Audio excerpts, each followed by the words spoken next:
ఇలాంటి రోజు వస్తుందని ఊహించలేదండి.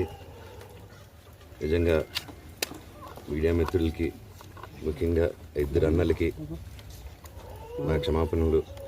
మా నాన్న తరఫున, మా అన్న తరఫున నేను సారీ అడుగుతున్నాను. నేను నీ తమ్ముడు అనుకోండి, మీ వాడిని అనుకోండి, మీకు నీ తోడుంటాను. మీకు ఏదున్నా నాకు ఫోన్ చేసేదండి. నేను ఎప్పుడు ఒక్క కాల్ దూరంలోనే ఉంటాను. I will always be there to support you and your family. And I'm sorry, నా కోసం సపోర్ట్ చేసేదానికి వచ్చి మీకు ఇలా జరగడం నాకు చాలా బాధగా ఉంది.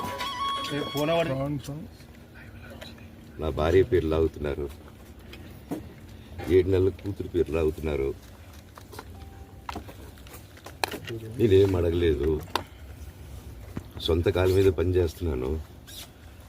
మా ఆవిడ కూడా వాళ్ళ ఇంటి వైపు ఏ డబ్బు తీసుకురాలేదు, వాళ్ళ ఇంట్లోనూ డబ్బు అడగలేదు, నేను అడగలేదు, ఆస్తి అడగలేదు. మా ఆవిడ 7 నెలలు గర్భవతిగా ఉన్నప్పుడు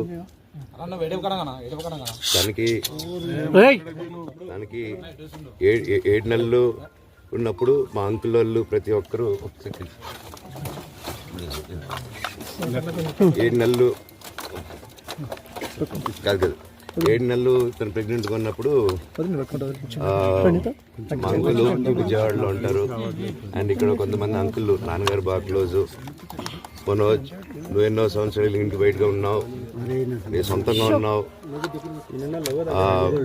మీ నాన్నగారు అమ్మగారు ఒకరే ఉన్నారు.